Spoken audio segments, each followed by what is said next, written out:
Hello students, welcome again to our class.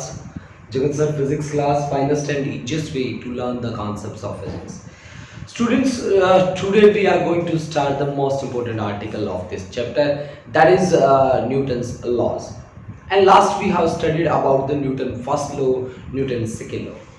Students today we are going to start Newton's third law और उनकी क्या क्या basic बातें हैं वो भी हमें स्टार्ट करनी है और इम्पल्स भी हमें स्टार्ट करना है। तो जितने भी बच्चे यहाँ पे लाइव आए हैं वो सभी बच्चे अपनी अटेंडेंस मार्क करा दें। जब तक हमारी अटेंडेंस होती है तब तक आप जितने भी बच्चे हैं एक बार देख लें हमारी क्लास का आज का जो कॉन्सेप्ट है, that concept is Newton's third law and impulse.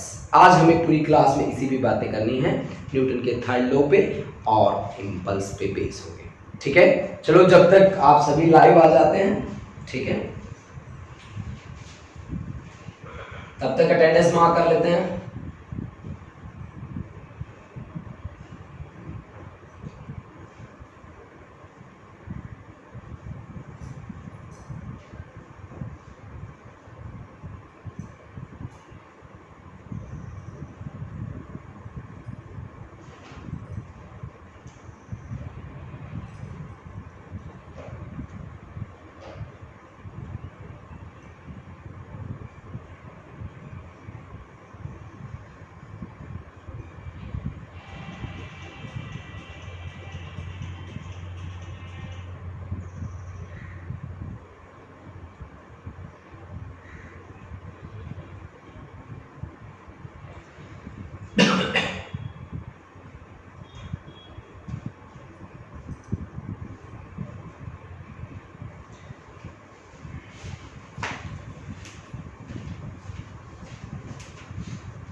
सलोनी सलारिया, हरकिरत कौर, हरसिमरनजीत कौर, सहज, हरलीन, हर्षदीप सिंह, रोमिका शर्मा, हर्षदीप सिंह 11C, ठीक है बेटा, पलविंदर सिंह, नवदीप सिंह, मनिंदर, नवदीप 11A, ठीक है बेटा, महक, अनमोल ठाकुर, सुखनूर कौर, ईशान किशोर, Khushdeep Kaur, Anshika Gulati, Simran, Mahak, Amarveer, Suprina Kaur, Gurleen, Prableen Kaur, Tushar Kumar, Manpreet Kaur, Anshika Jaryal, Nidhi Dhiman, Prince, Gulveer Singh, Navneet Kaur, Harkamalpreet Singh,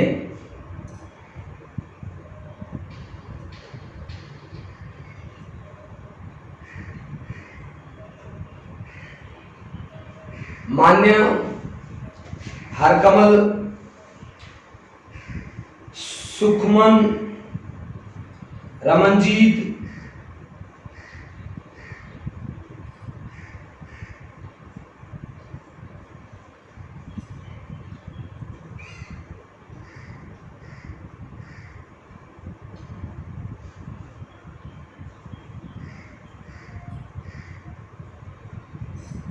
chat box off कर रहा हूं बेटा और स्टार्ट कर रहे हैं अपनी लाइव क्लास। लास्ट के 15 मिनट्स टू 10 मिनट्स मैं आपको और दूंगा जिनमें आप अपने डाउट मेरे साथ शेयर कर सकते हैं और आप अपनी अटेंडेंस भी वहां पे मार्क करवा सकते हैं। जिन बच्चों की अटेंडेंस यहाँ पे रह जाती है वो लास्ट टाइम में अपनी अटेंडेंस मार्क करवा दें और जो जो डाउट्स रहते हैं वो शेयर कर लें एक बार मेरे साथ।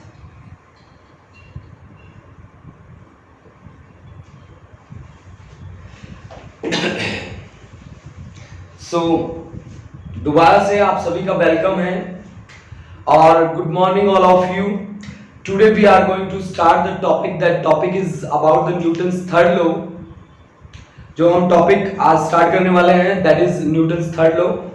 ठीक है, न्यूटन थर्ड लॉ रहेगा, उसकी क्या क्या एप्लीकेशंस रहती हैं, किस तरह से हम कनेक्ट कर सकते हैं उसको फर्स्ट और सेकेंड लॉ से, और उसी के साथ जोड़ के हम एक टॉपिक पढ़ेंगे। That topic is impulse. ठीक है, तो स्टार्ट करते हैं अपनी बात को। देखो, न्यूटन के जितने भी लॉज हैं, सबसे बड़ी बात ये है कि वो सारे के सारे लॉ कहीं ना कहीं हमारी डेली लाइफ से जुड़े हुए हैं।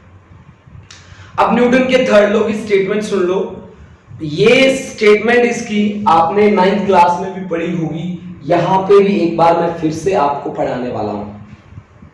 अगर सिंपल सी लैंग्वेज में बात करी जाए तो न्यूटन का थर्ड लॉ कहता है to every action there is an equal and opposite reaction. मेरी बात को दोबारा ध्यान से सुनो। ये क्या कहता है? To every action there is an equal and opposite reaction. Equal होगा मैग्नीट्यूड और अपोजिट होगी क्या? डायरेक्शन। ठीक है, देखो जी, पहले इसकी बात लिखते हैं, फिर इसकी बात पे हम सवाल उठाएंगे कि इसने ये बातें क्यों करी।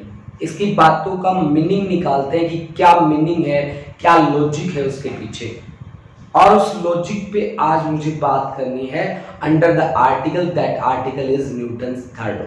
Let's start. We have the topic. That topic is Newton's third law.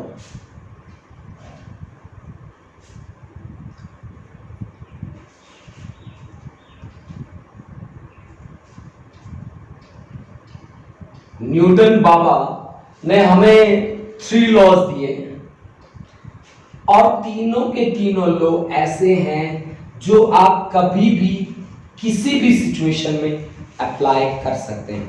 ऐसा नहीं है कि आपने कहा जी आज हम न्यूटन के इस लॉ पे बातें कर रहे हैं, कल हम जाके कह दें नहीं भाई ये अप्लाई नहीं होगा, ये यहाँ पे एक्सेप्शनल आ गया। ऐसा कुछ नहीं है।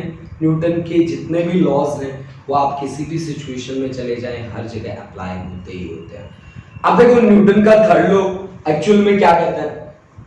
पहले मैं इसकी बात लिखूंगा, उसके बाद मैं इसकी डिटेल पढ़ूंगा। ठीक है, चलो स्टार्ट करता हूं। मैंने स्टार्टिंग में ये बात बोली थी कि न्यूटन का थर्ड लॉ ये कहता है to every action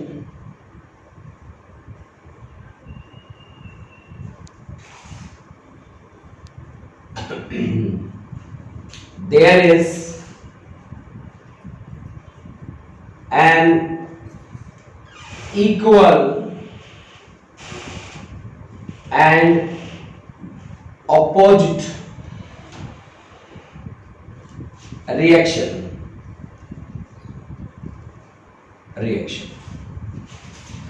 To every action there is an equal and opposite reaction. ठीक है जी। इक्वल क्या है यहां पे? इक्वल है magnitude of two forces. Magnitude equal है, ऑपोजिट है क्या? Direction.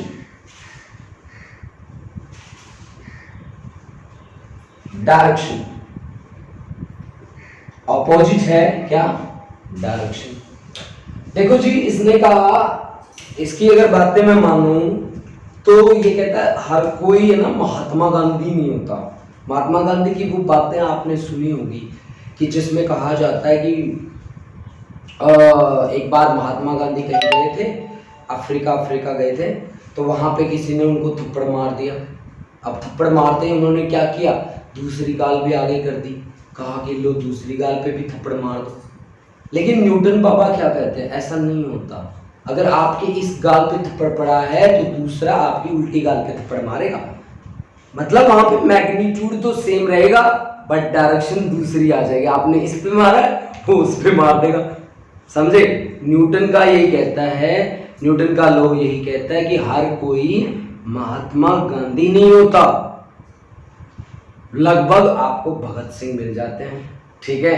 To every action there is an equal and opposite reaction, कि अगर वहां पे होता भगत सिंह तो आप सोच रहे होगे ना कि एक की जगह दो तीन ही पड़ते हाँ ये बात भी सही है कि एक्शन का रिएक्शन कुछ ज्यादा ही हो जाता, हाँ हो सकता था, बट हम कह रहे हैं न्यूटन के अकॉर्डिंग एक मारा था तो एक खाना ही था, है ना। ठीक है जी, चलो बात है आगे बढ़ाते हैं। अब देखो भाई, हमने क्या कहा कि मान लो मैं एक ऐसी सिचुएशन लेके आ रहा हूं जिसमें दो ऑब्जेक्ट हैं और दोनों के दोनों ऑब्जेक्ट में कोलिजन होता है। कोलिजन होता है बहुत ही कम टाइम इंटरवल के लिए, ठीक है। और कोलिजन के बाद उनकी मोमेंटम में क्या हो जाता है, चेंज हो जाता है, ठीक है जी। अब वो चेंज कितना होता है, कैसे होता है, चलो उस पर बातें करते हैं। चलो मैंने क्या किया कि यहाँ पे दो ऑब्जेक्ट थे जो आगे पीछे मूव कर रहे थे, ठीक है। तो अब देखो ये ऑब्जेक्ट था आपके पास जिसका मास था m1, ये ऑब्जेक्ट जिसका मास है कितना m2, इसकी मोमेंट है विद वेलोसिटी u2 और इसकी इनिशियल वेलोसिटी है u1, ठीक है। अब देखो दोनों में कोलिजन होता है और कोलिजन होने के बाद m1 की वेलोसिटी हो जाती है कितनी, v1, और m2 की वेलोसिटी हो जाती है कितनी, v2, ठीक है। इसकी इनिशियल मोमेंटम है p1, फाइनल मोमेंटम है p1 डैश, इसकी है p2 और इसकी है p2 डैश, यानी कि delta p1 is equal to कितना होगा, initial momentum minus final momentum, delta p2 change in momentum of second, this is p2 minus p2 dash.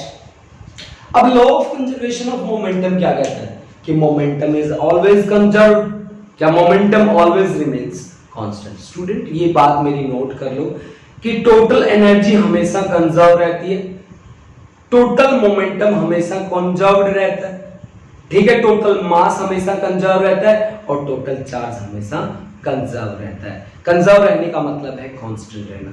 मेरी बात को नोट कर लो, बहुत ही अच्छी बात है कि टोटल एनर्जी कंजर्व रहती है, ठीक है। Total energy, total momentum, total charge, total mass, ये सारी की सारी चीजें क्या है, कंजर्व रहने वाली हैं। तो आप यहां पे क्या बातें करेंगे, according to law of conservation of momentum, according to law of conservation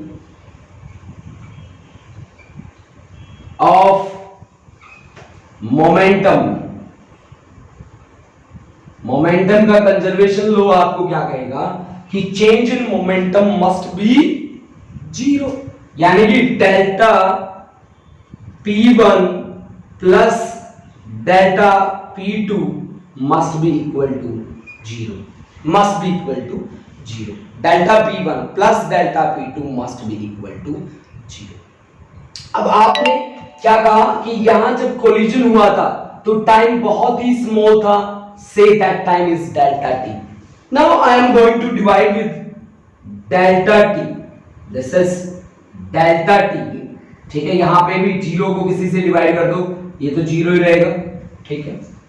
अब आप मुझे बताओ कि अगर मैं कह दूं कि if delta t is extremely small, that is it approaches to zero, delta t is extremely small, then limit delta t approaches to zero or delta p1 upon delta t plus limit delta t approaches to zero और delta P2 by delta T that becomes equal to 0। अब आप मेरे को बताओ कि नीचे वाली term अगर 0 को अप्रोच करती हो उस सिचुएशन में क्या होता है। ये डेल्टा D में कन्वर्ट हो जाता है and now this is going to become dP1 by dt plus dP2 by dt that becomes equal to 0. This is rate of change of momentum of mass m1. This is rate of change of momentum of mass m2. ठीक है, this is a rate of change of mass m1 with respect to time. With respect to time. तो ये क्या होना चाहिए, force on m1 F1 कौन लगाएगा, मास m2 लगाएगा। Similarly this is rate of change of mass, sorry momentum था ये, p का मतलब होता है momentum, momentum of m1, rate of change of momentum of m2 with respect to time, this is F21, second पे लगी है ना फोर्स, तो इसका मतलब क्या हुआ, F12 force is the vector quantity plus F21 that becomes equal to 0, यानी कि F12 is equal to minus of F21, minus of F21. This is the proof of Newton's third law. Students आप इसको note कर लें, this is the proof of Newton's third law. ठीक है, ये Newton के थर्ड लॉ का proof है।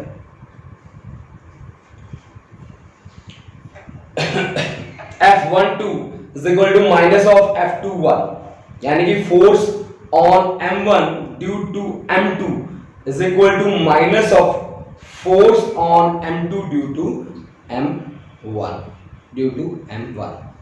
ठीक है, this is the proof of Newton's third law. अब देखो न्यूटन के थर्ड लॉ में क्या बात हुई है, कैसे बात हुई है, उस बात पे हम बातें करते हैं। ठीक है, न्यूटन के थर्ड लॉ से मेरे को ये बात पता चल गई कि force on 1 due to 2 is equal to minus of force on 2 due to 1। अब इसकी बातें क्या है, अच्छी अच्छी बातें जो हमें सीखनी है। ठीक है, अब तक जो मैंने बातें करी हैं वो मैं सोचता हूं कि 9th लेवल की बातें हैं। इन बातों को आप मेरी ख्याल से जितने बच्चे लाइव हैं वो बहुत ही अच्छे तरीके से समझ चुके हैं। ठीक है, और इन बातों में ज़्यादा आपको डीपली जानने की जरूरत भी नहीं है। ठीक है, हाँ जी, आपने एक बार देखा इस चीज़ को, आपने पढ़ा, आपको समझ में आ जाएगा।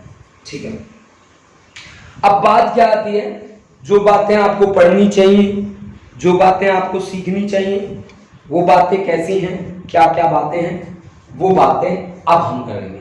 ठीक है, अच्छा जी, इसने कहा to every action there is an equal and opposite reaction. इसकी स्टेटमेंट को सुन के मुझे लगता है कि one is cause and another is effect, but ऐसा तो नहीं है भाई। मतलब अगर एक्शन होगा उसके बाद रिएक्शन होगा, one is cause another is effect, ऐसा तो नहीं है, दोनों के दोनों एक साथ होते हैं। तो कहीं ना कहीं ये बात to every action there is an equal and opposite reaction मुझे थोड़ा गलत लगती है। मैं इसकी जगह पे एक बात कहना चाहता हूं, वो बात है कि forces always exist in the form of pairs. ठीक है, फोर्स हमेशा पेयर की फॉर्म में एग्जिस्ट करती है जी। ठीक है, ये बात आपको याद रखनी है। सबसे अच्छी बात मैंने कहा इसकी स्टेटमेंट से, the term action and reaction mean nothing else but force. एक बात तो ये, यहां पे वर्ड यूज हुआ, मैं कुछ बातें आप नोट करते जाएं साथ साथ। जब मैं बात करता हूं एक्शन की और रिएक्शन की, उनका सीधा सीधा मतलब किसके साथ है, फोर्स के साथ है। फोर्स कैसे वाली? Force F is equal to ma वाली। एक बात। दूसरी बात, यहां पे एक्शन का मतलब कोज है और इसका मतलब इफेक्ट है cause. One is cause, another is effect. This is totally wrong. I say this is totally wrong impression है, ये गलत बात, गलत लगता है ऐसा। अगर आपको लगता है तो ऐसी बात बिल्कुल गलत है। और एक बात यहां पे कहा जाता है बार बार, to every action there is an equal and opposite reaction. ऐसा कभी नहीं होता भाई। मान लो मेरे पास ये एक टेबल है, यहां पे रखा गया, आपको दिख नहीं रहा होगा, मैं इसको धक्के मारता हूं, ठीक है। अगर एक्शन और रिएक्शन बराबर होना था तो फिर ये क्यों हिला? हाँ, मैं दीवार को धक्का मार रहा हूं, इसी दीवार को धक्का मार रहा हूं, ऐसे ये दीवार नहीं हिल रहा। मैं मान रहा हूं to every action there is an equal and opposite reaction. यानी कि यहां पे भी जब मैं एक्शन और रिएक्शन की बातें करूंगा तो यहां पे भी कहीं ना कहीं इनर्शिया फैक्टर काम करेगा। इनर्शिया फैक्टर का मतलब है मास। जहां पे भी इनर्शिया फैक्टर की बात आती है फिजिक्स में तो आप सीधी सीधी बात सोचेंगे कि कहीं ना कहीं मैं मास के बारे में बातें कर रहा हूं, क्योंकि इनर्शिया को डिफाइन करने वाली जो चीज है that is the mass. That is मास।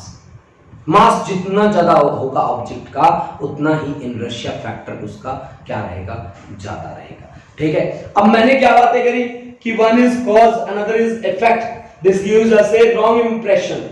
ये हमें एक गलत बात बताता है। ठीक है। एक बात ये है कि force of action and reaction act on different body, they never cancel each other. ये बात आप नोट कर लीजिए। एक्शन और रिएक्शन अलग अलग ऑब्जेक्ट्स पे होता है। Action and reaction occurs always on different bodies। ठीक है। and this is not same, और ये सेम भी नहीं होगा भाई। ठीक है। एक्शन और रिएक्शन अलग अलग होगा, डिफरेंट डिफरेंट होगा।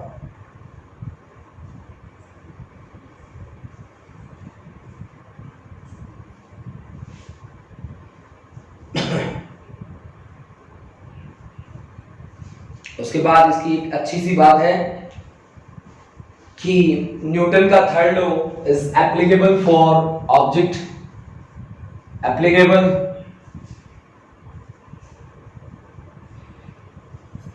for objects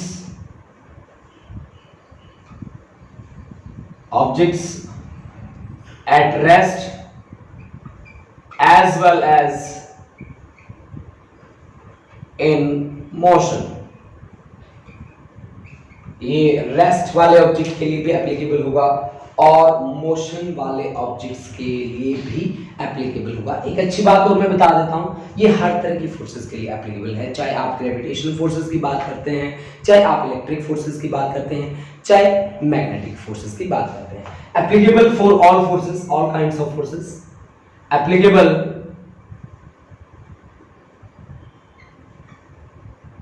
for all forces. ठीक है। Applicable for all forces. अच्छा, इसकी अच्छी बात जो मुझे लगी न्यूटन के थर्ड लॉ की, वो अच्छी बात भी हम एक बॉक्स बना के लिख देते हैं ताकि अच्छा लगे कि forces always exist in the form of pairs. Forces always exist in the form of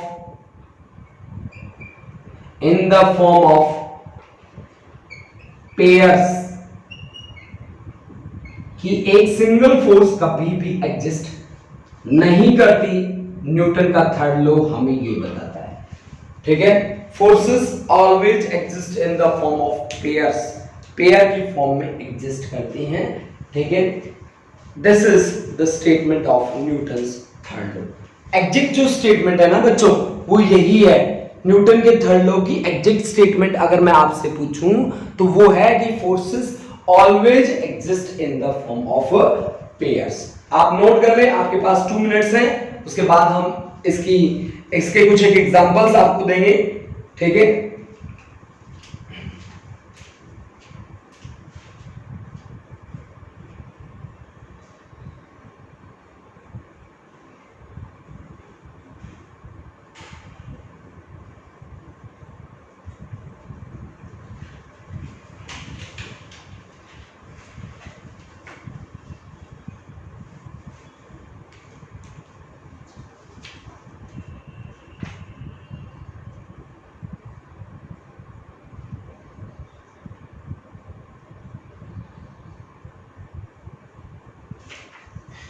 अब हम बात करते हैं इसके एग्जांपल्स पे। इसके एग्जांपल बहुत सारे हैं हमारी डेली लाइफ में। अगर मैं बात करूं किसकी, हाँ वो बुक पड़ी है टेबल के ऊपर, वहां पे बुक रखी है, a book lying on the table, या एक पेन, यहाँ ये सरफेस मान लो आप, और इस सरफेस पे मैंने ये पेन रखे हैं दोनों के दोनों। तो इन्होंने जितना एक्शन किया उतना रिएक्शन हुआ है, तो ये किसमें इक्विलिब्रियम ऑफ रेस्ट में है। मेरी बात आप समझ रहे हैं? अगर action weight acts downward, normal reaction always acts upward, यही होता है ना भाई। अगर मैं इसका पहला एग्जांपल मैंने आपको दिया है, book lying on the table, ये मान लीजिए आप टेबल, ये ground, a book lying on the table, यहां पे एक बुक रखी है हमने ऐसे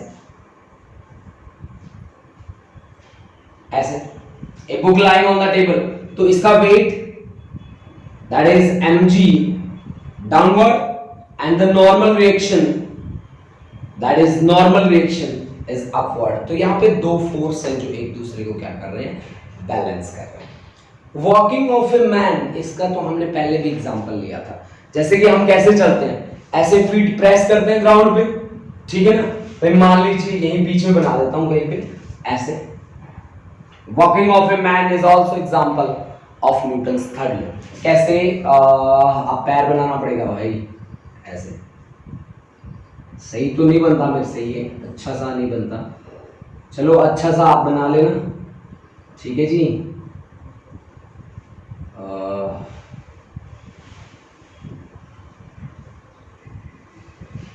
ऐसा ही बना है जी, देख लो, ठीक है। वॉकिंग ऑफ ए मैन, तो हम क्या करते हैं, ग्राउंड को प्रेस करते हैं बैकवर्ड डायरेक्शन में इस तरह से। दिस इज द फोर्स, देख लो आप चल के देख लो, ठीक है। ये कोई वो वाली बात नहीं है, आप ग्राउंड पे चल के देख लो कभी, ठीक है। आप इस तरह से प्रेस करते हो, फोर्स लगाते हो, एक्शन का रिएक्शन होता है, this is the reaction R, ठीक है ना। अब आर को दो कंपोनेंट में डिवाइड कर दो, एक बनता है आर कोस थीटा और एक बनता है जी आर साइन थीटा। अब weight always acts vertically downward, this is the direction of, किसकी डायरेक्शन है, वेट की डायरेक्शन। तो अब आप बताओ हमें कौन बैलेंस करता है, आर साइन थीटा हमें बैलेंस करता है। हमें बैलेंस करने का मतलब हमारे वेट को बैलेंस करता है कौन, आर साइन थीटा। आपने स्विमिंग भी की होगी, स्विमिंग जब आप करते हो तो आगे का पानी हटाते हो और आप आगे बढ़ते जाते हो। This is also based on the concept of Newton's third law. जब आप गोली चलाते हो, गन आपने चलाई होगी, वो दुनाड़ी बुनाड़ी, ठीक है।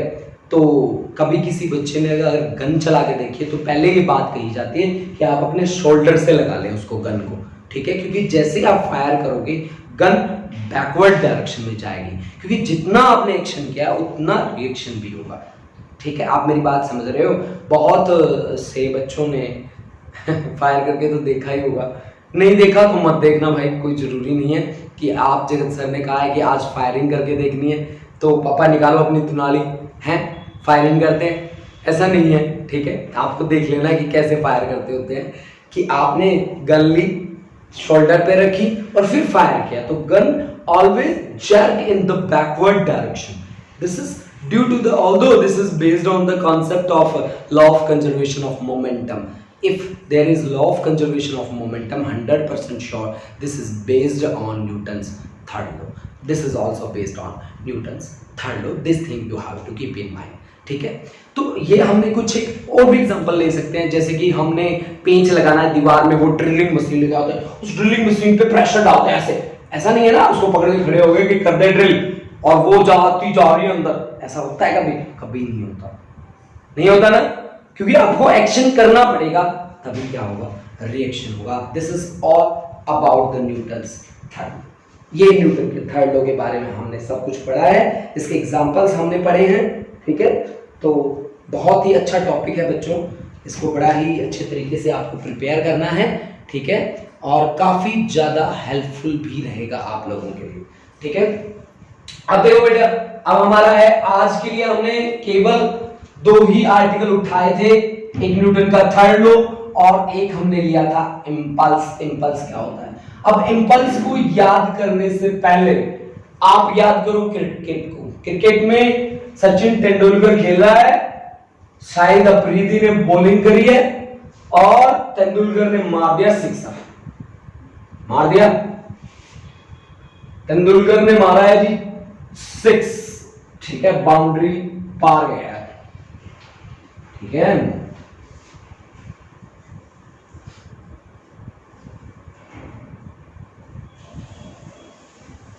चलो देखो भाई, मैं बात कर रहा हूं इंपल्स की।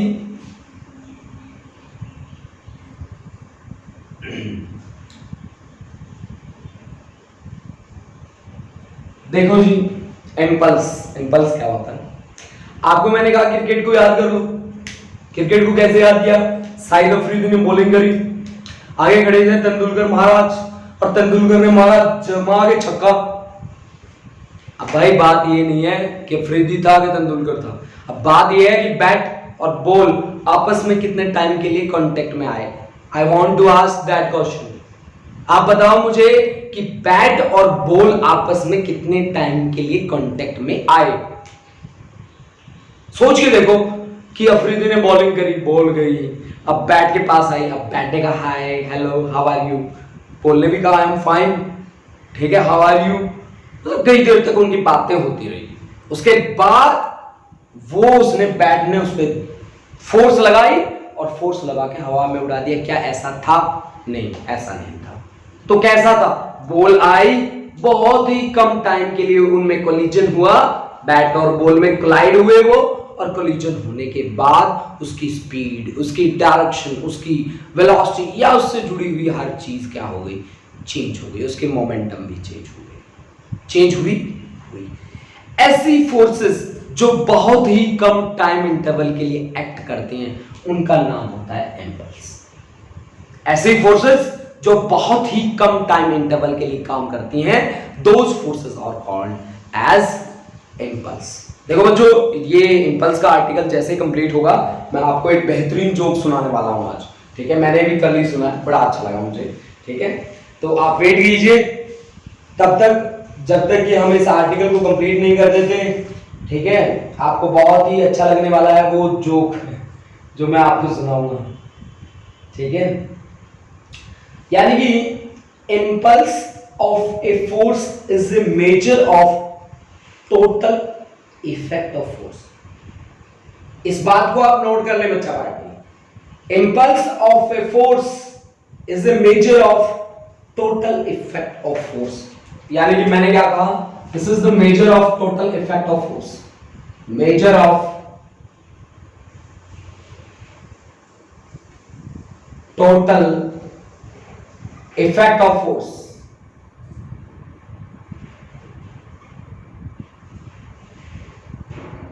बच्चों इसकी सिंपल सी बात अगर मैं आपको बताऊं, सिंपल बात, तो इंपल्स क्या होता है? This is force into time, force into time, force multiply by time, that gives the concept of impulse. Impulse का डायमेंशन फॉर्मूला और यूनिट्स लिखना तो आपके बाएं हाथ का खेल है। मेरे ख्याल से मैंने आप जिन जिन बच्चों को ये बात कही है कि आप यूनिट लिख दो, इसका डायमेंशनल फॉर्मूला लिख दो, तो उन बच्चों ने तो मेरे ख्याल से लिख भी लिया होगा। जिन बच्चों ने नहीं लिखा, आओ हम लिख देते हैं। इंपल्स को हमने क्या बोला? इंपल्स को हमने बोला impulse is force into time,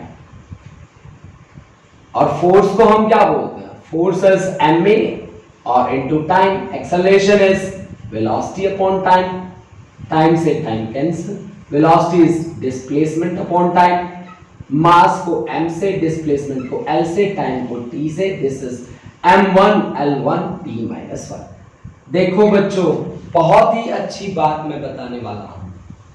this is the dimensional formula of momentum also. यही मोमेंटम का भी डायमेंशनल फॉर्मूला है, यानी कि इम्पल्स कहीं ना कहीं मोमेंटम से जुड़ा हुआ है। अब इम्पल्स मोमेंटम से कैसे जुड़ा है, that we have to find out. कि भाई आपने कहा कि डायमेंशनल फॉर्मूला तो मोमेंटम वाला आ गया जी, मोमेंटम वाला डायमेंशनल फॉर्मूला आ गया, तो कहीं ना कहीं मोमेंटम से तो ये जुड़ा हुआ है। अगर मोमेंटम से ये जुड़ा हुआ है तो हमें चेक करना होगा कि कैसे जुड़ा हुआ है, हैं? देख लेते हैं भाई, हमने क्या कहा कि मोमेंटम से जुड़ा है, कैसे जुड़ा है, let us check. But before that we have to write SI and CGS units. लिख देते हैं एसआई यूनिट। एसआई यूनिट क्या रहेगा इसका, मास 1 दिख रहा है मुझे, तो एसआई में मास को मेजर किया जाता है किलोग्राम में, लेंथ 1 दिख रहा है, length is in metre, time हर जगह सेकंड में होता है। सीजीएस यूनिट भी लिख डालिए, शर्माना नहीं है बिल्कुल भी, किलोग्राम की जगह ग्राम, मीटर की जगह सेंटीमीटर और पर सेकंड। ओके, तो अब बताइए मैंने क्या बात कही, मोमेंटम से जुड़ा है। अब मुझे याद आया कि यार फोर्स तो कहीं ना कहीं क्या था, as force F is equal to dp by dt था कि नहीं था, था कि नहीं था, था। तो फिर यहां से dp is equal to f dt आएगा, आएगा। इंटीग्रेट कर दो दोनों साइड, इंटीग्रेटिंग बोथ साइड,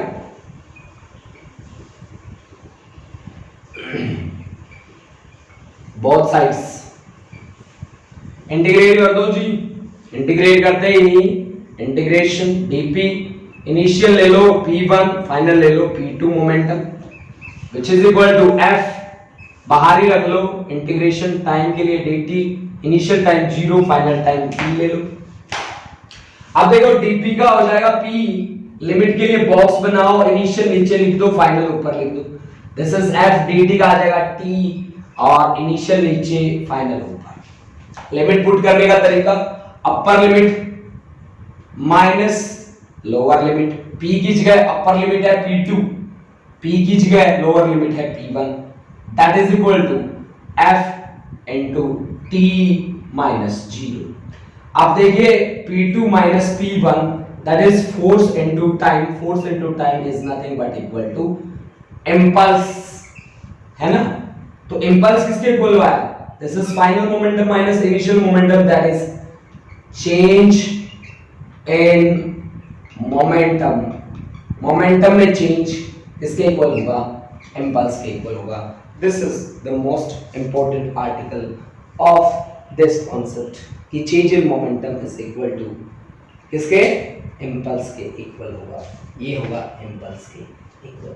अब देखो बच्चों, जब मैं यहां से इंपल्स को देखता हूं, impulse is equal to force into time, तो मुझे कहीं ना कहीं ये बात भी मेरे दिमाग में स्ट्राइक करती है कि ये यार मुझे कहीं ना कहीं कोई बात बताना चाहता है, कोई छुपी हुई बात है। कहीं मूवी में होता ना कि भाई डायन आ गई, अब वो डायन क्या करती, परेशान नहीं करती, तब हीरो पूछता है भाई क्या प्रॉब्लम है, प्रॉब्लम तो बताओ। तो ये कॉन्सेप्ट भी मुझे कहीं ना कहीं अंदर से कोई ना कोई बात बताना चाहता है।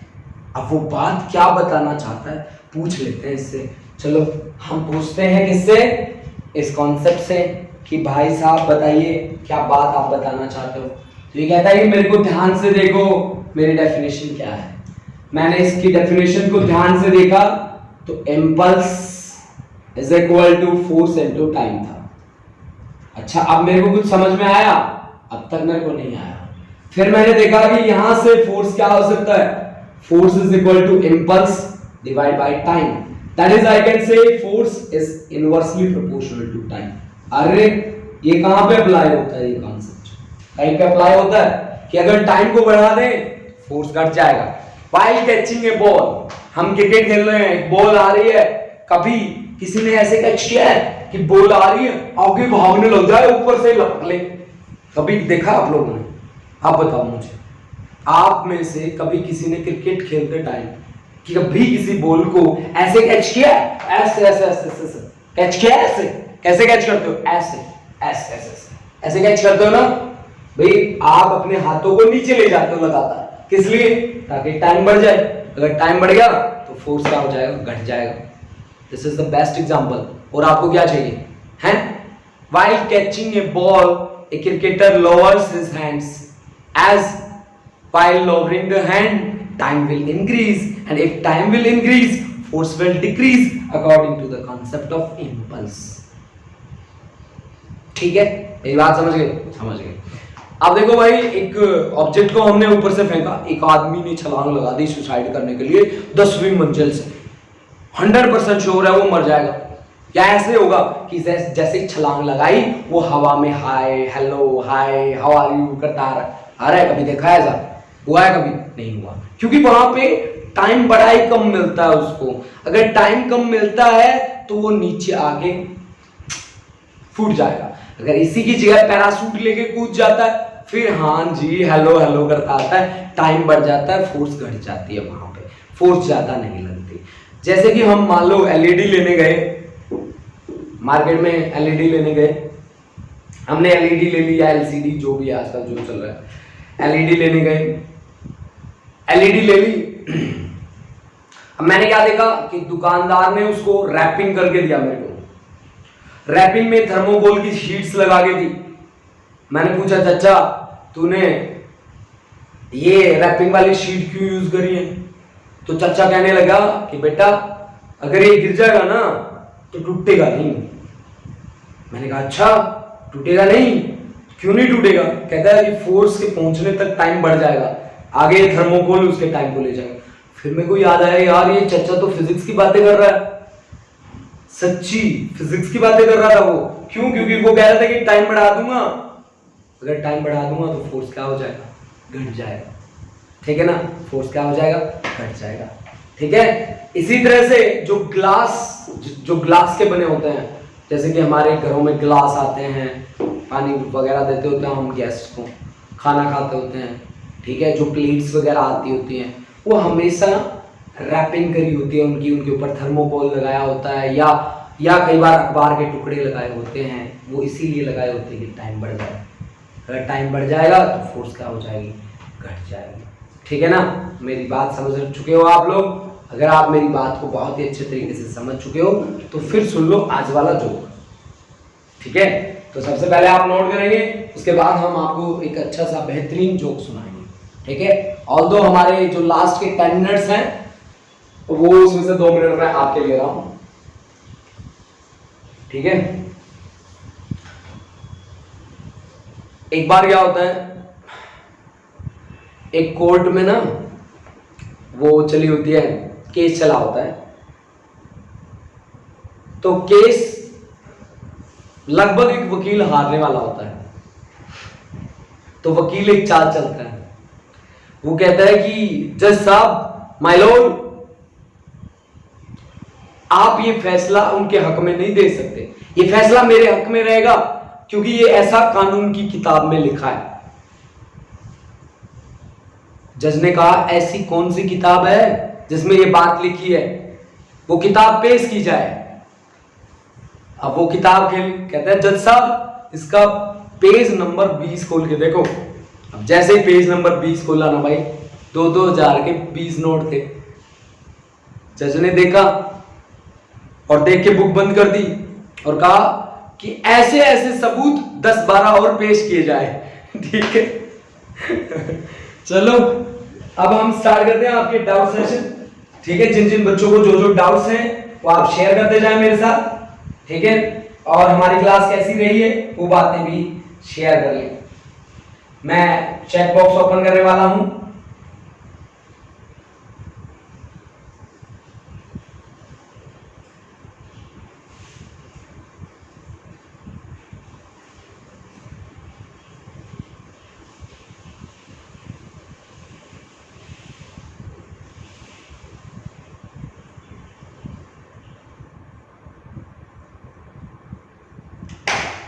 जो जो आपके डाउट्स हैं वो शेयर कर ले प्लीज बच्चा पार्टी।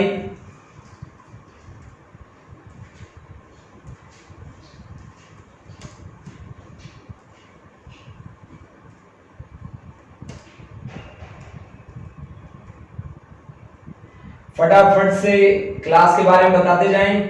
सभी बच्चे जिनकी अटेंडेंस नहीं हुई है वो अटेंडेंस मार्क कराते जाएं। दविंदर सिंह, हाँ जी, change in velocity is directly proportional to force, बिल्कुल सही है बेटा। ओहो, कोएफिशिएंट ऑफ विस्कोसिटी रह गया भाई, ये तो कल ही कवर करना पड़ेगा। लेकिन बेटा class is really great, thank you sir, thank you बेटा। निश्चय रंजन, ठीक है। समीक्षा ठाकुर सर पहले एक चुटकुला सुना तो दिया। Manya, thank you sir. Attendance sir Pavanpreet, ठीक है बेटा। Davinder Singh, class is very amazing, thank you बेटा।